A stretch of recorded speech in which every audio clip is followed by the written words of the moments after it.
Avira Women's Day special offer 50% off on IUI IVF valid till 8th March. Indiramma ఇంటికి అర్హతలేంటి? ఇందిరమ్మ ఇల్లును ఎవరు కేటాయిస్తారు? అర్హులు ఎవరు, అనర్హులు ఎవరు? తెలంగాణలో మరో గ్యారంటీ అమలుకు రంగం సిద్ధం చేసిన కాంగ్రెస్ ప్రభుత్వం ఈ నెల 11న ఇందిరమ్మ ఇళ్ల పథకాన్ని రేవంత్ రెడ్డి భద్రాచలంలో ప్రారంభించనున్నారు. సొంతిళ్లు లేని వాళ్లకి ఈ పథకం ద్వారా ఇంటి కలను నెరవేర్చనున్నారు. ఇప్పటికే అధికారులు సీఎంతో సమావేశమై విధి విధానాలపై చర్చించారు. ఈ హామీని పక్కాగా అమలు చేయాలని సూచించారు. త్వరలోనే మార్గదర్శకాలు విడుదల చేసి లబ్ధిదారులను ఎంపిక చేయనున్నారు.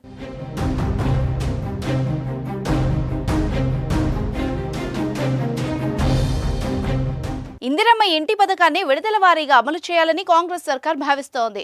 మొదటి విడతలో సొంత స్థలం, రేషన్ కార్డు ఉన్న వాళ్లకే పథకాన్ని అందించనున్నట్టు తెలుస్తోంది. రెండో దశలో స్థలాలు లేని వాళ్లకి స్థలం అందించి ఆర్థిక సాయం చేయనున్నట్టు సమాచారం. ఇంటి స్థలాల పంపిణీ కోసం భూమిని సేకరించేందుకు కాస్త సమయం పట్టే అవకాశం ఉండడంతో ప్రభుత్వం ఈ నిర్ణయం తీసుకున్నట్టు వార్తలొస్తున్నాయి. పేదలకు పంపిణీ కోసం భారీగా భూమిని సేకరించాల్సి ఉంది.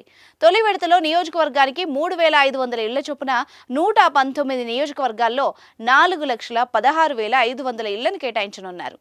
అనంతరం దశల వారీగా గూడు లేని నిరుపేదలకు సొంతింటి కల నెరవేర్చనున్నారు.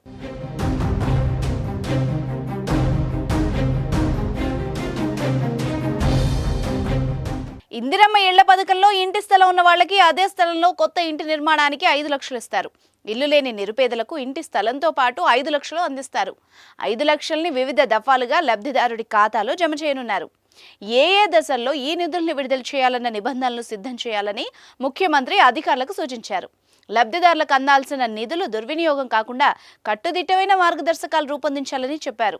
అన్ని ప్రభుత్వ పథకాల మాదిరిగానే ఈ పథకానికి కూడా తెల్ల రేషన్ కార్డునే ప్రామాణికంగా తీసుకున్నారు. గత ప్రభుత్వంలా డబుల్ బెడ్రూమ్ ఇళ్ల నిర్మాణంలో చేసిన తప్పులు జరగకుండా అసలైన అర్హులకు లబ్ధి జరిగేలా చూడాలని అధికారులకు సూచించారు.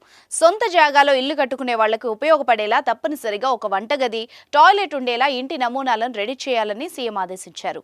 గత ప్రభుత్వం బీఆర్ఎస్ హయాంలో పేదల కోసం డబుల్ బెడ్రూమ్ ఇళ్ల పంపిణీ విమర్శలకు దారితీసింది. దీంతో గత అనుభవాల్ని దృష్టిలో పెట్టుకుని లబ్ధిదారుల ఎంపిక, పథకం అమలుపై సీఎం రేవంత్ రెడ్డి దృష్టి సారించారు.